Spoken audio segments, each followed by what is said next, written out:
coming up on Evening Edition. SIU's chancellor addresses the campus's main concerns. Plus, Republicans come up short in governor elections. And a one-person show comes to Carbondale.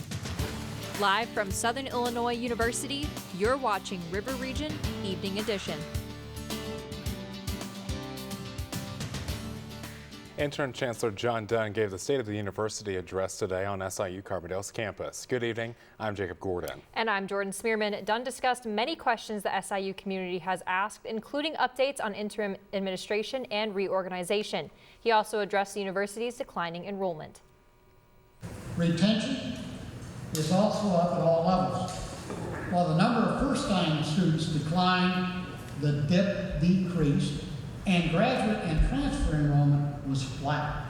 Overall, we have improved significantly in nearly all categories.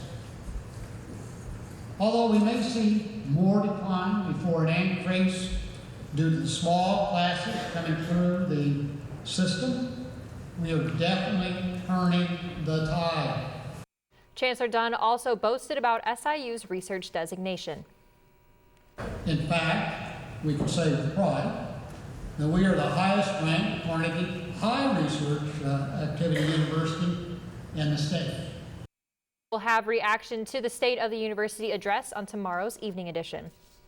And you know, Jacob, it wasn't too cold outside today, but it was rainy. I wish I would have worn my rain boots. I wish I had an umbrella walking into the building today. Zach Warhus is here now in the first look at weather. Zach, how much longer is the rain going to continue?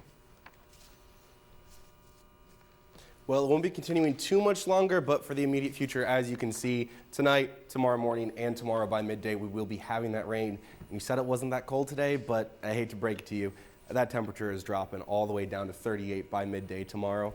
But if we look forward, we can see that we do have just a little bit more rain on the way, and we also have a river flood warning update.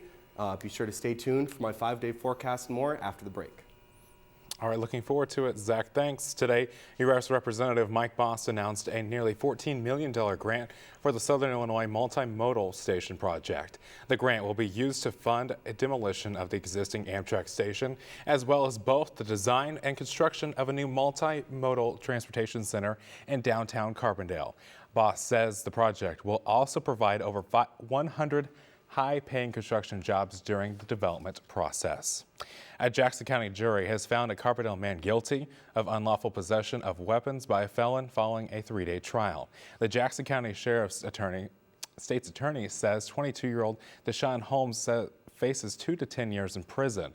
Holmes was present during a gun deal within an apartment despite his previous felony burglary convictions and was arrested. Holmes remains in custody of the Jackson County Sheriff pending sentence. And 3 people were arrested after McCracken County deputies responded to a report of a wanted person. The McCracken County Sheriff's Office says 26-year-old Teresa West and 46-year-old Brandon Ellis of Paducah were charged with possession of methamphetamine and drug paraphernalia. 62-year-old Davis Slaughter of Paducah is charged with possession of a handgun by a convicted felon and possession of marijuana. All 3 are in the McCracken County Jail. And Democrats cheered yesterday's election results. Republicans sought to frame a possible loss in a deep red state as an outlier. Now, there is still a year to go before the 2020 presidential election, but both parties are reading signs in the big 2019 outcomes. Karen Caifa reports from Washington. Democrat Andy Beshear declaring the Kentucky governor's race against Republican incumbent Matt Bevin over. I'm done with running for office. It's now time to govern. And claiming a victory cheered by Democrats across the country. Bevin has not conceded and has asked for a recanvass of the vote. The tight race in a state President Trump won by 30 points in 2016 could signal trouble for Republicans next November, even if they seem unruffled now. We're not concerned at all. You know, some of those governor's races are very specific, very parochial. Trump had made an election eve appearance in Lexington with Bevin. Downplaying Tuesday night's outcome, his 2020 campaign in a statement credited Trump with helping Bevin run stronger. The president was on the winning side of the governor's race in Mississippi, where he and Vice President Pence visited on behalf of Republican Tate Reeves. But in Virginia, Democrats worked a strong ground game to turn the purple state blue. And this is an exciting day for the Commonwealth of Virginia. After 26 years, we are officially blue. And attributing their success to suburban voters who will be crucial to the 2020 presidential contest. Democrats flipped both chambers of Virginia's legislature, emphasizing gun control and Medicaid expansions under the existing Affordable Care Act, which Republicans have sought to limit in Virginia and elsewhere. In Washington, I'm Karen Kafa. The recanvass for the Kentucky governor's race will take place on Thursday, November 14th, but Beshear is set to be inaugurated at the Kentucky Capitol on December 10th. A one-person play is premiering tomorrow night at the Kleinau Theater here at SIU. Inheritance of a Flyover is a show written, directed, and performed by SIU PhD student Anna Wilcoxon and assistant directed by Alex Davenport. Inheritance of a Flyover is a comedy about a writer going through a career crisis. The show has been described as a love letter to Midwestern culture. It's important for SIU students specifically because so many of our students hail from the Midwest. And I don't see a whole lot of celebration of their culture, of their region. And this show is truly that.